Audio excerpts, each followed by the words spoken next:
ನಮಸ್ಕಾರ ಸ್ನೇಹಿತರೆ, ನಮ್ಮ ಭವಿಷ್ಯ ದರ್ಪಣ ಯೂಟ್ಯೂಬ್ ಚಾನಲ್ಗೆ ಸ್ವಾಗತ. ಮಕರ ರಾಶಿಯ ಆಗಸ್ಟ್ ತಿಂಗಳ ಈ ವಿಶೇಷ ವಿಶ್ಲೇಷಣೆಗೆ ಸ್ವಾಗತ. ಮುಂಬರುವ ದಿನಗಳಲ್ಲಿ ಮಕರ ರಾಶಿಯವರ ಬದುಕಿನಲ್ಲಿ ಎಂಥದೊಂದು ಊಹಿಸಲಾಗದ ಬಿರುಗಾಳಿ ಏಳಲಿದೆ ಗೊತ್ತಾ? ಬನ್ನಿ ನೇರವಾಗಿ ವಿಷಯಕ್ಕೆ ಬರೋಣ. ಇದು ಮಕರ ರಾಶಿಯವರನ್ನು ಕೆಳಗೆ ಬೀಳಿಸುವ ಬಿರುಗಾಳಿಯಲ್ಲ, ಬದಲಿಗೆ ಸಮಾಜದಲ್ಲಿ ನಕಲಿ ಮುಖವಾಡ ಹಾಕಿಕೊಂಡು ಓಡಾಡುತ್ತಿರುವವರ ಅಸಲಿ ಬಣ್ಣ ಬಯಲು ಮಾಡುವ ರೋಚಕ ಸಮಯ. ಬ್ರಹ್ಮಾಂಡದ ಗ್ರಹಗಳಷ್ಟೇ ತಲ್ಲಣ ಸೃಷ್ಟಿಸಿದರೂ ಎಚ್ಚರಿಕೆ ಮತ್ತು ಕರ್ಮಗಳು ವಿಧಿಯನ್ನೇ ಬದಲಾಯಿಸಬಲ್ಲವು.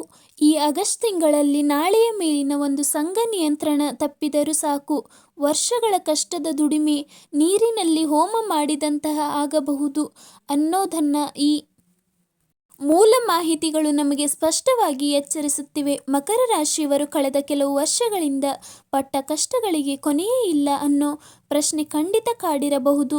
ಎಲ್ಲ ಆ ಕಷ್ಟದ ದಿನಗಳಿಗೆ ಈಗ ಉತ್ತರ ಸಿಗುವ ಸಮಯ ಬಂದೇ ಬಿಟ್ಟಿದೆ. ರಾಶಾಧಿಪತಿಯಾದ ಸಾಕ್ಷಾತ್ ಶನಿದೇವ ಪ್ರಸ್ತುತ 3ನೇ ಮನೆಯಲ್ಲಿ ಕುಳಿತು ಮಕರ ರಾಶಿಯ ಜಾತಕರಿಗೆ ಹಿಂದೆಂದೂ ಕಾಣದ ಹೊಸ ಧೈರ್ಯವನ್ನು ತುಂಬುತ್ತಿದ್ದಾನೆ.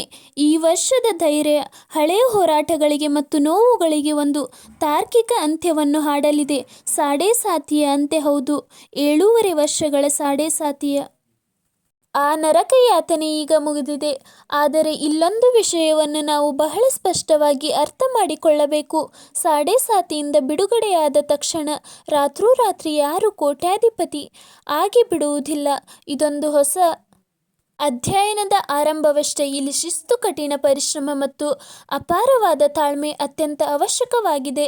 ಈ ಹೊಸ ಸಂಕಲ್ಪ ಎಷ್ಟು ಗಟ್ಟಿಯಾಗಿದೆ ಅನ್ನೋದನ್ನು ಜಗತ್ತಿಗೆ ಸಾರಲು ಕಮೆಂಟ್ ಬಾಕ್ಸ್ನಲ್ಲಿ ಒಮ್ಮೆ ಜೈ ಶನಿದೇವ ಅಂತ ಬರೆದು ಮಕರ ರಾಶಿಯನ್ನು ನಮೂದಿಸಬಹುದು. ಹೀಗೆ ಮಾಡುವುದರಿಂದ ಶನಿದೇವನ ಮೇಲಿನ ಅಪಾರ ಭಕ್ತಿ ವ್ಯಕ್ತವಾಗುವುದರ ಜೊತೆಗೆ ಕಷ್ಟಗಳನ್ನು ಎದುರಿಸುವ ಒಳಮನಸ್ಸಿನ ಶಕ್ತಿ ಮತ್ತಷ್ಟು ಹೆಚ್ಚಿಸುತ್ತದೆ. ಈಗ ಆಗಸ್ಟ್ 2ನೇ ತಾರೀಕು ಬ್ರಹ್ಮಾಂಡದಲ್ಲಿ ಒಂದು ಬಹುದೊಡ್ಡ ನಿಗೂಢ ಘಟನೆ ನಡೆಯಲಿದೆ. ನೆರಳು ಗ್ರಹಗಳಾದ ರಾಹು ಧನಿಷ್ಠ ನಕ್ಷತ್ರಕ್ಕೂ ಮತ್ತು ಕೇತು ಮೇಘ ನಕ್ಷತ್ರಕ್ಕೂ ಕಾಲಿಡುತ್ತಿದ್ದಾರೆ. ಈ ಗ್ರಹಗಳ ಸ್ಥಾನ ಪಲ್ಲಟ ಮಕರ ರಾಶಿಯವರ ಮೇಲೆ ಅತಿ ದೊಡ್ಡ ಮತ್ತು ತೀವ್ರವಾದ ಪ್ರಭಾವವನ್ನು ಬೀರಲಿದೆ. ಇಲ್ಲಿ ರಾಹು ಮಕರ ರಾಶಿಯ 2ನೇ ಮನೆಯಲ್ಲಿ ಕುಳಿತಿದ್ದಾನೆ, ಅಂದರೆ ಅದು ಧನ ಮತ್ತು ಮಾತಿನ ಸ್ಥಾನ. ಇನ್ನು ಕೇತು ಇರುವುದರಿಂದ 8ನೇ ಮನೆಯಲ್ಲಿ. ರಾಹುವಿನ ಪ್ರಭಾವದಿಂದ ಮಾತಿನಲ್ಲಿ ಅತಿಯಾದ ಕಟು ಹೊರಟುತನ ಬರುವ ಸಾಧ್ಯತೆ ಇದೆ. ತಾನು ಹೇಳಿದ್ದೇ ಸರಿ ಎನ್ನುವ ಅಹಂಕಾರದ ಭ್ರಮೆಯನ್ನು ಈ ರಾಹು ತುಂಬಿಬಿಡುತ್ತಾನೆ. ಕುಟುಂಬದಲ್ಲಿ ಆಡುವ ಒಂದೇ ಒಂದು ತಪ್ಪು ಮಾತು ವರ್ಷಗಳ ಕಾಲ ಪ್ರೀತಿಯಿಂದ ಕಟ್ಟಿದ ಸಂಬಂಧವನ್ನು ಆ ಕ್ಷಣದಲ್ಲೇ ಮುರಿದು ಹಾಕಬಹುದು. ಎಚ್ಚರ. ಆದರೆ ಅದೇ ಸಮಯದಲ್ಲಿ 8ನೇ ಮನೆಯಲ್ಲಿರುವ ಕೇತು ಆಧ್ಯಾತ್ಮ ಮತ್ತು ನಿಗೂಢ ರಹಸ್ಯಗಳ ಕಡೆಗೆ ಸಿಡಿಯುತ್ತಾನೆ. ಪೂರ್ವಜರ ಆಸ್ತಿ ಅಥವಾ ವಿಮೆಯ ಹಣದ ವಿಚಾರದಲ್ಲಿ ಹಠಾತ್ ತಿರುವು ಸಿಗುವ ಸಾಧ್ಯತೆ ಇದೆ. ಯಾರೆಲ್ಲ ಇದುವರೆಗೆ ಕಡೆಗಣಿಸಿದ್ರೋ ಅವರೇ ಕಾಲು ಬುಡಕ್ಕೆ ಬರುವಂತಹ ವಾತಾವರಣವನ್ನು ಕೇತು ನಿರ್ಮಿಸುತ್ತಾನೆ. ಅಂಗಾಕಾರನ ಪ್ರವೇಶ ಇದೇ ಆಗಸ್ಟ್ 2ನೇ ತಾರೀಕು ಮತ್ತೊಂದು ಪ್ರಮುಖ ಬದಲಾವಣೆ ಕೂಡ ನಡೆಯಲಿದೆ. ಅಂಗಾಕಾರನ ಅಂದರೆ ಮಂಗಳ ಗ್ರಹ ಮಕರ ರಾಶಿಯವರ 6ನೇ ಮನೆಗೆ ಪ್ರವೇಶಿಸುತ್ತಾನೆ. ಶತ್ರು, ರೋಗ ಮತ್ತು ಸಾಲದ ಸ್ಥಾನದಲ್ಲಿ ಮಂಗಳನ ಈ ಆಗಮನ ಭಾರೀ ಸಂಚಲನವನ್ನು ಉಂಟು ಮಾಡಲಿದೆ. ಬನ್ನಿ ಇದರ ಆಳವನ್ನು ಸ್ವಲ್ಪ ವಿವರವಾಗಿ ನೋಡೋಣ. 6ನೇ ಮನೆಯಲ್ಲಿರುವ ಈ ಅಂಗಾಕಾರನ ಅಖಂಡ ವಿಜಯದ ಸಂಕೇತ. ಅಂದರೆ ಉದ್ಯೋಗ ಕ್ಷೇತ್ರದಲ್ಲಿ ಕಾಡುತ್ತಿದ್ದ ಗುಪ್ತ ಶತ್ರುಗಳು ತಾವಾಗಿಯೇ ಧೂಳಿಪಟವಾಗುತ್ತಾರೆ.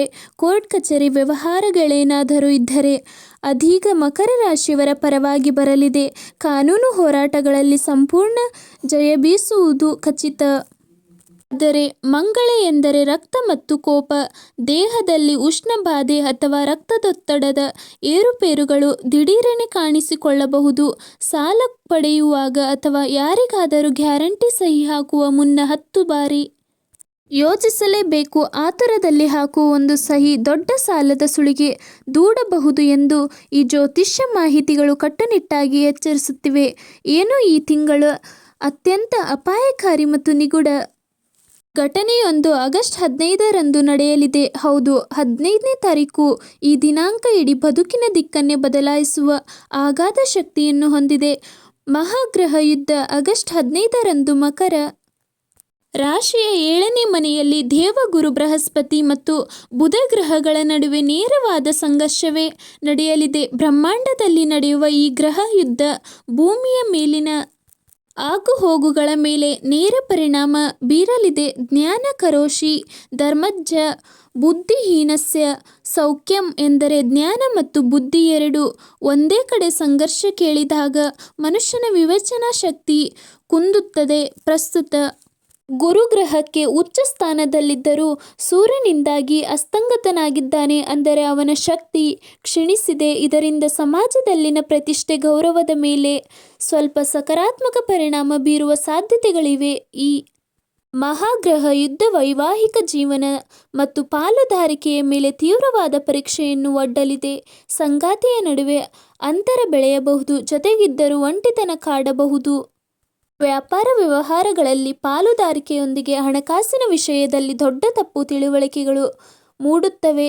ಹಾಗಾಗಿ ಈ ಸಮಯದಲ್ಲಿ ಯಾವುದೇ ಹೊಸ ಒಪ್ಪಂದಗಳಿಗೆ ಸಹಿ ಹಾಕದಿರುವುದು ಮತ್ತು ಹೊಸ ಹೂಡಿಕೆಗಳನ್ನು ಮಾಡದಿರುವುದು ಅತ್ಯಂತ ಒಳಿತು. ಇದೊಂದು ರೀತಿಯಲ್ಲಿ ಬುದ್ಧಿವಂತಿಕೆಯ ಅತಿ ದೊಡ್ಡ ಪರೀಕ್ಷೆ. ಈಗ ಆಗಸ್ಟ್ 17ರ ಸರದಿ. ಹೌದು, ಜ್ಯೋತಿಷ್ಯ ಮಂಡಲದಲ್ಲಿ ಮತ್ತೊಂದು ಬಹು ಮುಖ್ಯವಾದ ಬದಲಾವಣೆ ಕಾಯುತ್ತಿದೆ. ಆಗಸ್ಟ್ 17ರಂದು ಅಷ್ಟಮ ಸೂರ್ಯನ ಕಾಲ ಶುರುವಾಗುತ್ತದೆ. ಅಂದರೆ ಸೂರ್ಯದೇವ ತನ್ನ ಸ್ವಕ್ಷೇತ್ರವಾದ ಸಿಂಹರಾಶಿಗೆ 8ನೇ ಮನೆಗೆ ಬರುತ್ತಾನೆ. ಇದರಿಂದ ಸರ್ಕಾರಿ ಕೆಲಸಗಳಿಗೆ ಅಡೆತಡೆಗಳು ಎದುರಾಗಬಹುದು. ಹಿರಿಯ ಅಧಿಕಾರಿಗಳಿಂದ ವಿನಾಕಾರಣ ಕಿರಿಕಿರಿ ಉಂಟಾಗಬಹುದು. ಜೊತೆಗೆ ತಂದೆಯ ಆರೋಗ್ಯದ ಕಡೆಗೆ ಹೆಚ್ಚಿನ ಗಮನ ಹರಿಸಬೇಕಾಗುತ್ತದೆ. ಆದರೆ ಗುಪ್ತವಾಗಿ ಕೆಲಸ ಮಾಡುವವರಿಗೆ, ವಿಜ್ಞಾನಿಗಳಿಗೆ ಮತ್ತು ಸಂಶೋಧನೆ ಮಾಡುವವರಿಗೆ ಇದೇ ಸೂರ್ಯ ಅಪಾರವಾದ ಕೀರ್ತಿಯನ್ನು ತಂದುಕೊಡುತ್ತಾನೆ ಅನ್ನೋದು ವಿಶೇಷ.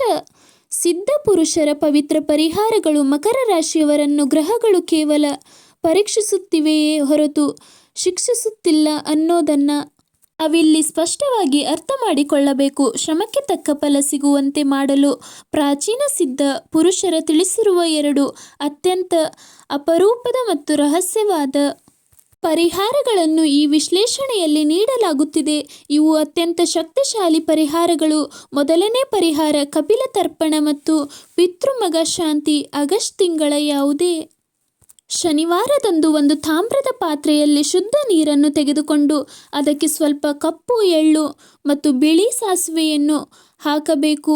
ಮನೆಯ ದಕ್ಷಿಣ ದಿಕ್ಕಿಗೆ ಮುಖ ಮಾಡಿ ನಿಂತು ಪೂರ್ವಜರನ್ನು ಭಕ್ತಿಯಿಂದ ಸ್ಮರಿಸುತ್ತಾ ಆ ನೀರನ್ನು ಯಾವುದಾದರೂ ಅರಳಿ ಮರದ ಬೇರಿಗೆ ಅರ್ಪಿಸಬೇಕು.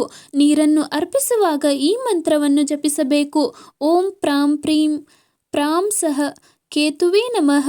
ಈ ಮಂತ್ರವನ್ನು 21 ಬಾರಿ ಜಪಿಸುವುದರಿಂದ ಹಠಾತ್ ಧನಹಾನಿ ತಪ್ಪುತ್ತದೆ ಮತ್ತು ಕುಟುಂಬದಲ್ಲಿ ಮರಳಿ ನೆಮ್ಮದಿ ನೆಲೆಸುತ್ತದೆ. ಎರಡನೇ ಪರಿಹಾರ ಅಕ್ರ ಅಂಗಾಕಾರಕ ಮೃತ್ಯುಕಾಲೇಪನ. ಭಾನುವಾರ ಅಥವಾ ಮಂಗಳವಾರದಂದು ಬಿಳಿಯ ಕದಗಿಡದ ಬೇರಿನ ಬಳಿ ಇರುವ ಸ್ವಲ್ಪ ಮಣ್ಣಿಗೆ ಗಂಗಾಜಲ ಮತ್ತು 1 ಚಿಟಿಕೆ ಕೆಂಪು ಚಂದನವನ್ನು ಬೆರೆಸಿ ತಿಲಕವನ್ನು ಸಿದ್ಧಪಡಿಸಿಕೊಳ್ಳಬೇಕು.